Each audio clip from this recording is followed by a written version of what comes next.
collect quotes. Does anybody else do that? On my phone, in the cloud, social media, I have a quote for just about every occasion.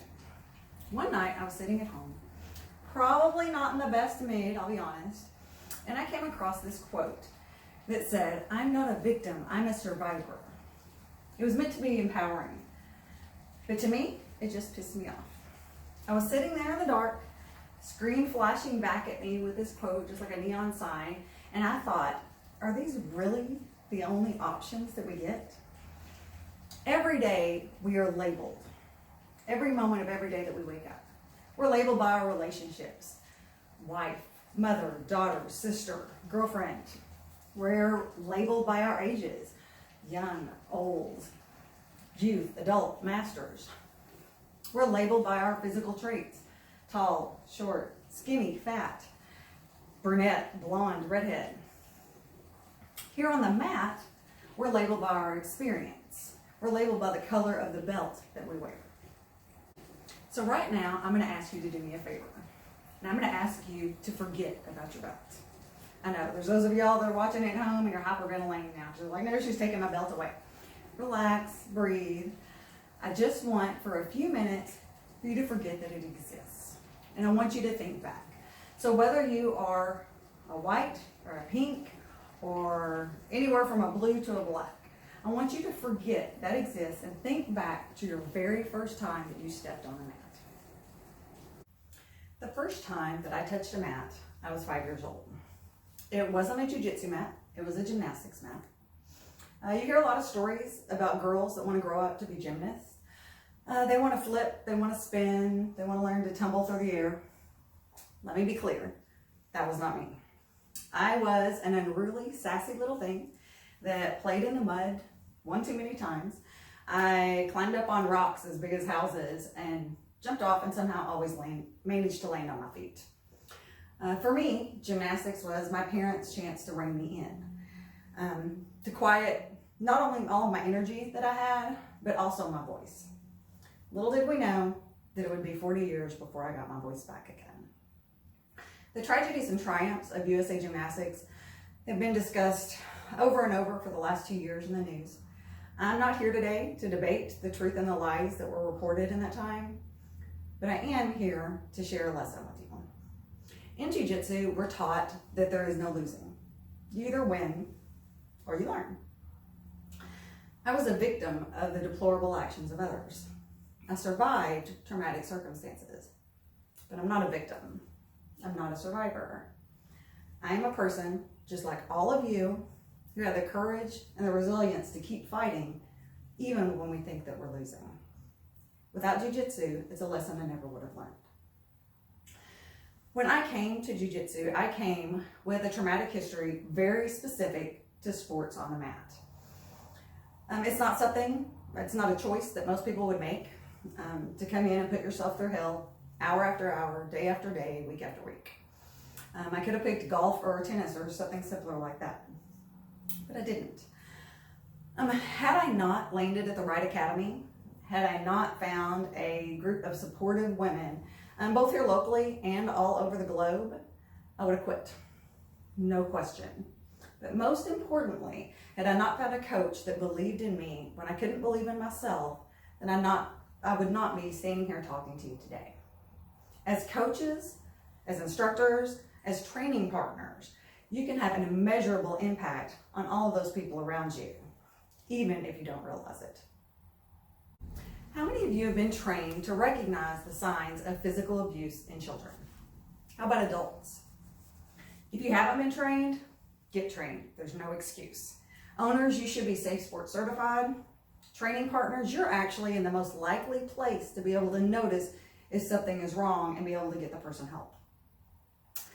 Read a book, download a course, download a toolkit. You're stuck at home right now, so it's a good time to go ahead and take advantage of that and get that training done. If you don't know how to get started, reach out to me. I'm happy to help you find the way and give you some direction. Just do whatever it takes to be able to know those signs. Consider it your coronavirus homework assignment. Now, I'm going to ask you a much tougher question. I want you to think about somebody on your mat, not your training partner that you've been working with for years or anything like that. I want you to think about somebody newer. Maybe you've just trained with them a couple of times. I want you to think really, really hard. Close your eyes if you need to.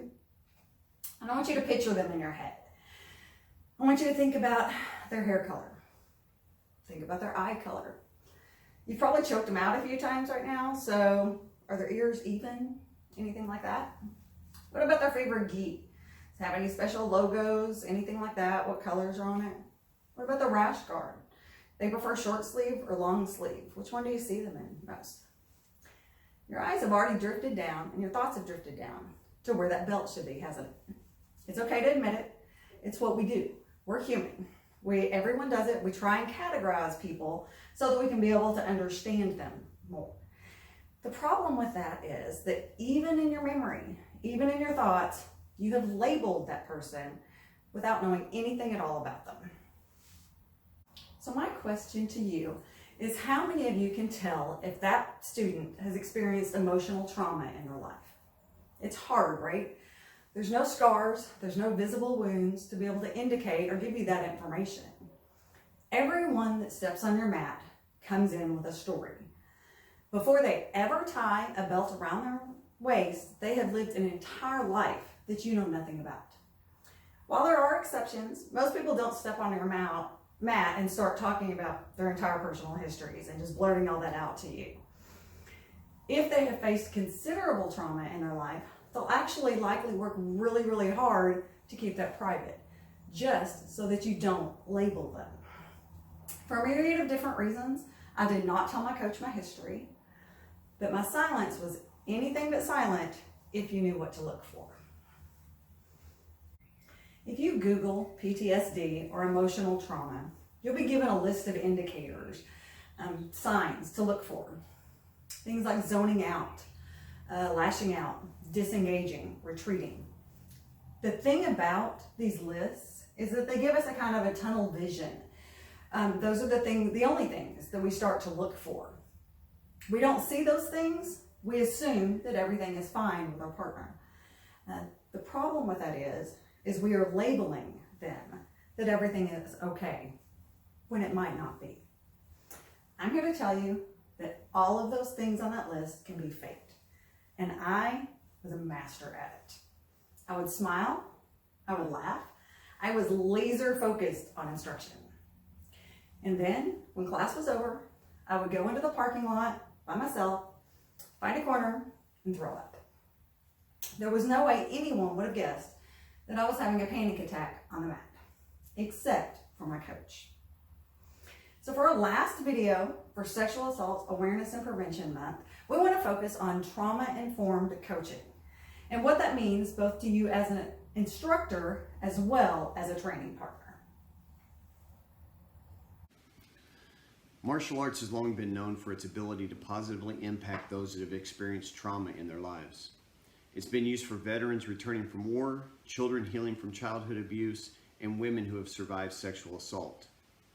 Does that mean that you can just walk in off the street and have a good experience at any school, anywhere? Absolutely not. When Linda walked into our academy, she came in with a very unique set of circumstances. But as she pointed out in her video, every person who walks in has a different story. The key to being able to help each person that comes through your door isn't about memorizing a set of rules or guidelines, but establishing an environment that allows martial arts to be an effective tool in the healing process. To foster that environment, you need two things. The first is a trauma-informed program, and the second is trauma-sensitive coaches and instructors. While the physical safety of your students should be a given, trauma-sensitive programs need to give considerable thought to the mental and emotional safety of students as well. This means providing an environment that is free of judgment, being aware and responsive to potential triggering activities that may be present, and making sure that your school is consistent in its mission and in its ethics. You have to have training partners doing their job to make certain that you understand and follow practices of your school and help new students not only learn, but understand the why behind them. It's also your responsibility to speak up when you see or feel something is amiss. A new student won't feel comfortable doing so, and a student who has experienced trauma will likely fear speaking up at all. We can help them by speaking up or asking questions first until they understand the environment is a safe and welcoming one. While trauma survivors are often the last people to seek out relationships, they are often the ones most in need. Whether you're a coach or training partner, you have the ability to put them at ease and envelop them into the fold of the school. Since you may not know where they are in their healing journey, it's important to be patient and consistent as you try to build this relationship. More than needing anything specific from you, they likely simply want a constant reminder that they're no longer facing these things alone. Structure is one of the most important design elements in a trauma-sensitive program. Those who have experienced trauma are constantly filled with a fear or worry about what happens next. Consider your program from the moment a new student walks into the door to the moment they leave. Is it a calm or chaotic environment? Is there a pattern to follow regarding checking in, signing in, changing, lining up for class? Often as instructors, we've been doing these things for so long that we don't even consider them anymore. Training partners, when you see someone new come in, do you just wave and welcome? Or do you step up and explain from a student's perspective how things work? When looking at your actual teaching, is it predictable from one day to the next? Sure, as an instructor, you want to keep it fresh and engaging, but does it follow a pattern that students can recognize, such as warm-ups, lesson overviews, lesson mechanics, technique, and practice? The more experienced you are as a coach, the more likely you are to deviate from this pattern and just go with whatever feels right that day. You won't even notice that you skipped the lesson overview, for example, but you can be absolutely certain that any trauma-sensitive student will, and they may be mentally and emotionally off for the remainder of your class. People who have experienced trauma need to believe that they are good at something. Praise and confidence building skills are a necessity for an instructor.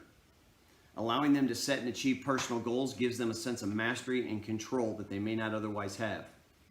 Equally important but often overlooked, trauma-sensitive students frequently thrive in service situations when they are asked to contribute or to assist others. The ability to help others to focus less on their own issues gives them a sense of empowerment and enhances their understanding of their place within the structure of your school environment. The key to being a trauma-informed coach or training partner is understanding that there is not a one-size-fits-all approach. Just like every traumatic event is different, every individual's path to healing will be different as well. Trying to label your students and react with a cookie-cutter approach can have devastating and lasting effects on that student. Instead, focus on how you think and how you lead. Remember that students are individuals with unique strengths and each tolerate stress differently. Even if a situation doesn't seem bad to you, remember it's how the student feels that matters. Don't judge either their trauma or their perception of their trauma. You don't need to know what caused it. You just have to be willing to help. Focus on progress. Progress-focused programs emphasize growth and improvement and meet the student where they are in their journey rather than forcing them into a standard curriculum. Realize that there has to be a freedom to opt out, and it has to be a necessity. Most trauma survivors have had control taken away from them in one way or another, and the ability to have some level of control over their training is imperative to their growth. There are entire libraries devoted to leadership topics, and defining your leadership style is a very individual effort. But for successful trauma-sensitive coaches, 4 key factors are vital. You must lead with authentic compassion for both the physical and emotional well-being of your students. If your compassion is faked, a trauma-sensitive student will always know, and the trust you lose can be immeasurable. Communicate meaningfully and mindfully. When you give them your attention, give it to them fully. Remaining engaged in the conversation reassures them that their thoughts are valued and that they are appreciated. Collaborate with your student.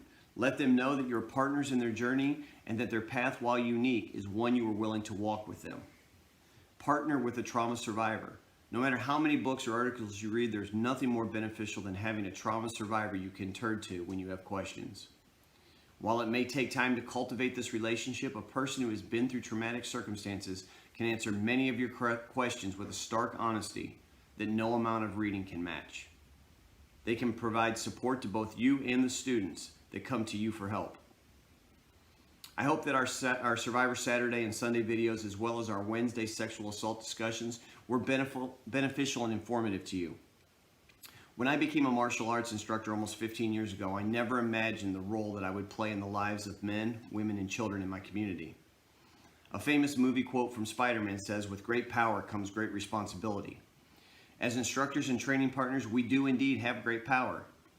We have the power to stand in the gap for a training partner that may have never had anyone stand up for them in a long time, or maybe in their entire lives.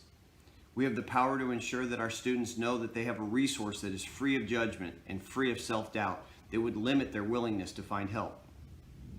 And we have the power to ensure that our friends know that they are seen, that they are heard, they are valued, and that they are safe. The responsibility is ours. We each accepted it the moment we decided to become a resource for the people in our communities. We might not have realized at the time we were choosing to be coaches or instructors, mentors, or trusted training partners that our passion for a sport would turn into a vocation. It was inevitable, however, that the broken would seek comfort and solace in an endeavor that is designed to empower them both mentally and physically. It was inevitable that they would find comfort in your passion, your dedication, and your compassionate approach to guiding them down a path they couldn't seemingly find on their own. I hope that if you're coaching or teaching, that you take the time to get to know your students, listen to their stories, and understand that your greatest responsibility is not to teach them a set of movements or get them promoted through a program. Your greatest responsibility is to empower them. Make them understand that they are capable of achieving anything that they endeavor to do with a clear mind, a healthy body, and an enlightened spirit. As we say at our academy, we are one mind, one body, one spirit, one tribe. Have a blessed evening.